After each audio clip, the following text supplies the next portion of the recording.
it's just a matter of time before he looks at him and he says, you know what, maybe some time on the bench won't hurt you too bad. It's Alex Strouf on Sports Beat. We welcome you back into my makeshift studio in my bedroom. This is Sports Beat on 90 FM. My name's Alex Strouf. Thanks so much for spending some time with me on a Wednesday night. We are rolling right into hour two, and I'd like to continue the conversation from last hour, which I didn't realize would make such a wave.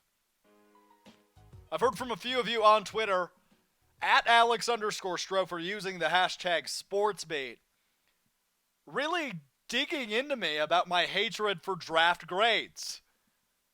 And I just made a small comment last hour about how this is the week of draft grades, right? We're 13 days removed from the NFL draft, and last week and this week are spent analyzing each team's picks. How do we grade their overall draft? How do we grade each pick in the NFL draft? The answer is you have absolutely no clue. As good as Todd McShay is at his job, as good as Mel Kiper Jr. is at his job, as good as Chad Forbes, who we had on the program a couple weeks ago, is at his job, I will never spend too much time talking about draft grades unless we're having this conversation. Because the matter of the fact is about draft grades, folks, is you have no clue how any pick in the NFL draft is going to work out. And could you make this case about just about anything in sports where we're talking about it beforehand and we really have no idea how it's going to go, so we shouldn't talk about it? No. If there's a game happening tomorrow, we should talk about it. If there's a matchup that we find interesting, we should talk about how we think that's going to go. But grading draft picks in April and early May, when we won't have training camp, and this year it might be a different story, but generally we wouldn't have training camp till the end of July. We wouldn't have preseason till August. We won't see these rookies in real action. I mean, who knows? Most of them probably not until late September, if that. You have no idea how these draftees are going to schematically fit in to their new homes. Outside of maybe you might have a good insight and a good feeling for how Joe Burrow will slide into Zach Taylor's system in Cincinnati. We have a lot of tape on Joe Burrow, being the Heisman Trophy winner from the year ago, a national champion, and now a first overall pick. Okay, sure. I understand if you give that an A. But when we look at picks like Jordan Love at 26 to the Green Bay Packers, how can you realistically give that a grade? Because Jordan Love, assuming Aaron Rodgers doesn't suffer any injuries or any setbacks that would put him on the sidelines and Jordan Love on the field, we probably won't see him at all in the regular season this year. So it makes grading a draft very, very difficult and ultimately, in my mind, just overall stupid. Because you're going to get 95, if not 99% of the draft grades you grade wrong. Because A, there's never a definitive answer of what the grade actually lives up to be, and B, it's just stupid to do it. Let's look at some of the draft grades in the early last decade period and look at how those turned out. Because it's impossible to grade them accurately, and again, I think it's just dumb to. Let's start in 2011, a really good draft class back in 2011. 8 Pro Bowlers in the top 10, and J.J. Watt was selected 11th. So 9 in the top 11. You've got Cam Newton, a league MVP, who was drafted first overall. You've got a defensive player in the year in J.J. Watt, who was drafted 11th. You've got another defensive player of the year in Von Miller, who was drafted 2nd. Patrick Peterson was drafted 5th. A.J. Green and Julio Jones drafted 4th and 6th, respectively. I mean, a really, really, really good draft, especially at the top. But pick number 8, the second quarterback drafted in the 2011 NFL Draft out of Washington, was Jake Locker. The then Pac-10 is where he played. his college ball. And he got drafted to Tennessee at pick number 8.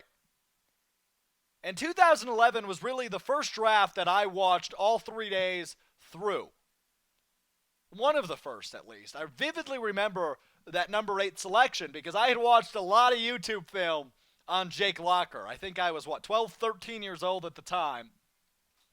And I really liked Jake Locker. I thought he was definitively and obviously the second best quarterback in that draft class. I thought he was ahead of Blaine Gabbert and Christian Ponder by miles. I thought he was ahead of Andy Dalton. I thought he was behind Cam Newton, but not far behind Cam Newton. But Cam Newton was obviously not only the top quarterback, but the top product in the NFL draft in 2011. You could easily make the case with Julio Jones and Von Miller being the number one guy, J.J. Watt as well. But Cam Newton was easily the top guy coming into the 2011 draft.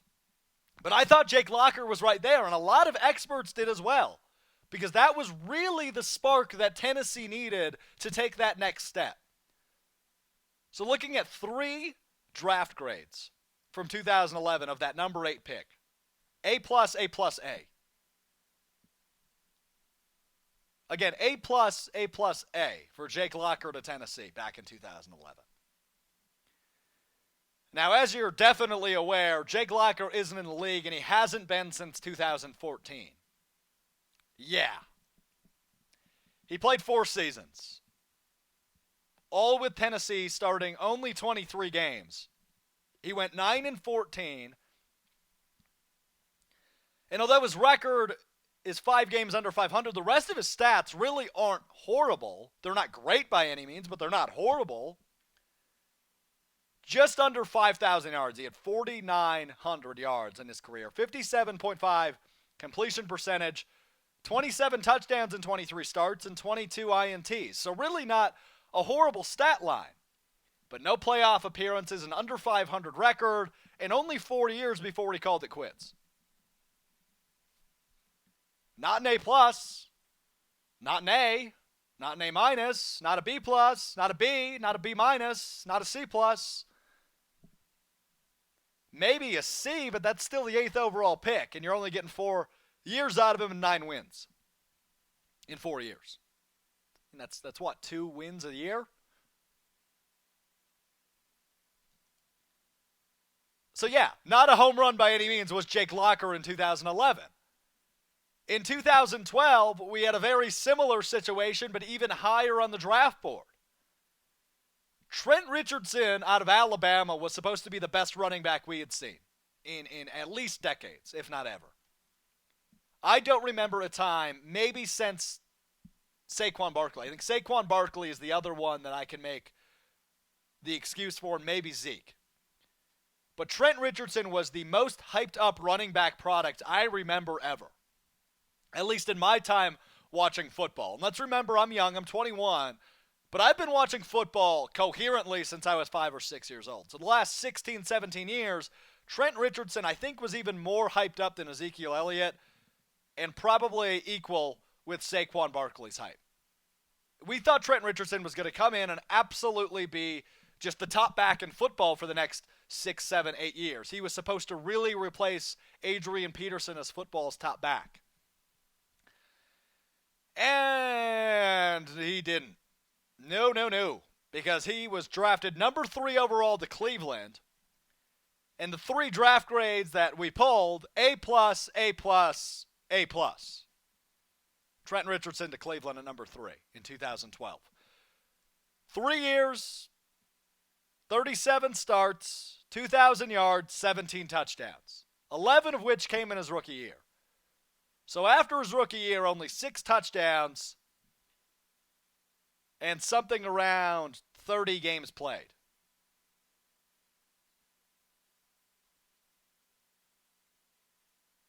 In 2014, he was traded to Indianapolis for a 3rd-round pick, and that was where his career went to die, essentially. Didn't do well in Indianapolis. Thought that would kind of rejuvenate that offense with Andrew Luck. And it did not do that at all. Out of the league after 2014. I mean, maybe he was the Alliance of American Football MVP, the AAF in 2019. But in the NFL, he wasn't an A+. He wasn't a B+. He wasn't a C+. He was a big flop outside of his rookie year where he was decent. He was a good flex player in fantasy football his rookie year. But he was on the bench or a free agent in your fantasy football league in both 13 and 14. Trent Richardson was a flop. I want to hit on one more, because I want to hit this one where it hurts, to our neighbors from the South. We hear all about Tony Mandarich as the Packers' big flop. The number 2 overall pick back in the 1989 NFL Draft to Green Bay out of Michigan State, an offensive tackle, Tony Mandarich, who was supposed to light the NFL on fire. He was supposed to be the best OT we'd seen in years. And Tony Mandarich received all the draft grades of A+, A+, A+. Now, Chicago, back in 2015, brought in a wide receiver by the name of Kevin White at the 7th overall pick. And here is what after he was drafted, his draft grades were the 3 that I looked at: A+. One of the A's had the following commentary from Sports Illustrated. There are few players in this draft class who will make Jay Cutler, happier than Kevin White, a burner who can beat just about any coverage with his raw speed and vertical physicality. And while I can't hate on Kevin White for dealing with injuries in his career, he only played in 14 games, caught 25 passes for less than 300 yards, and never caught an NFL touchdown. Drafted 7th overall in 15. Spent last year on the practice squad. That's not an A. That's definitely not an A+. In fact, that might be the biggest flop of them all. Right up there with Justin Blackmon back in 2012, who had about double the career that Kevin White did. And he was drafted 5th to Jacksonville in 2012. So the moral of this long, long story, dragged out story here at the top of hour 2 is draft grades are stupid. Phone lines are open now. 715-346-2696. That's 715-346-2696. I want to hear your thoughts on the 2020 NFL Draft. Who do you think will be a flop? Who do you think will be a home run? We'll take your calls next. This is Sports Beat on 90 FM. You're listening to Sports Beat with Alex Strouf on 90 FM.